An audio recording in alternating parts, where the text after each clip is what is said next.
नागेन्द्रहाराय त्रिलोचनाय भस्माङ्गरागाय महेश्वराय नित्याय शुद्धाय दिगम्बराय तस्मै नकाराय नमः शिवाय नमः शिवाय नमः शिवाय गंगाधरा हर नमः शिवाय ॐ नमः शिवाय नमः शिवाय गंगाधरा हर नमः शिवाय नमः शिवाय नमः शिवाय गंगाधरा हर नमः शिवाय नमः शिवाय नमः शिवाय गंगाधरा हर नमः शिवाय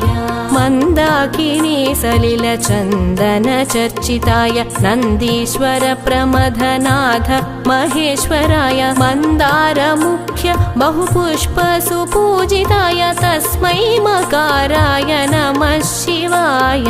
नमः शिवाय नमः शिवाय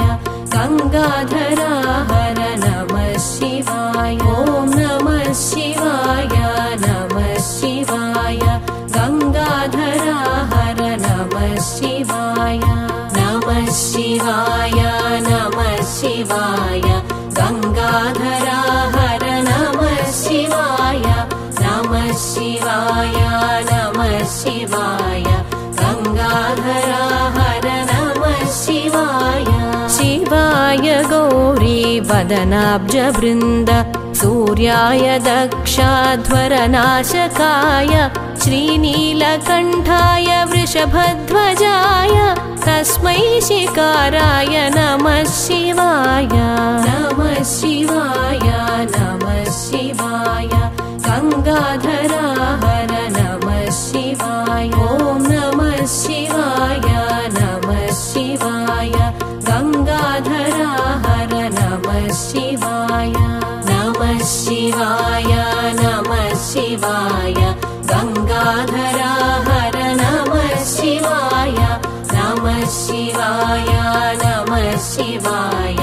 गंगाधरा हर नमः शिवाय वसिष्ठ कुंभोद्भव गौतमार्य मुनीन्द्रदेवार्चित शेखराय चन्द्रार्क वैश्वानरलोचनाय तस्मै वकाराय नमः शिवाय नमः शिवाय नमः शिवाय गंगाधरा हर नमः शिवाय ॐ नमः शिवाय नमः शिवाय गंगाधरा हर नमः शिवाय नमः शिवाय नमः शिवाय गंगाधरा हर नमः शिवाय नमः शिवाय नमः शिवाय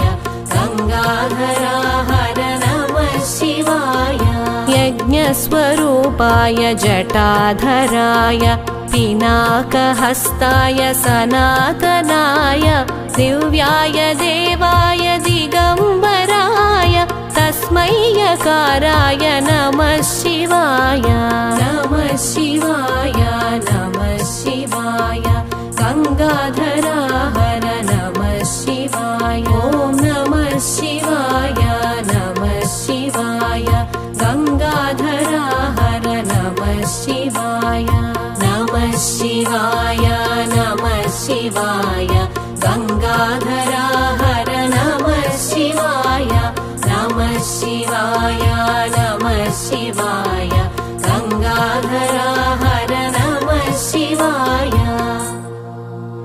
पंचाक्षरमिदं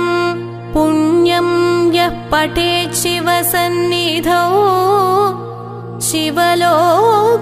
शिवलोकमवाप्नोति शिवेन सह मोदते।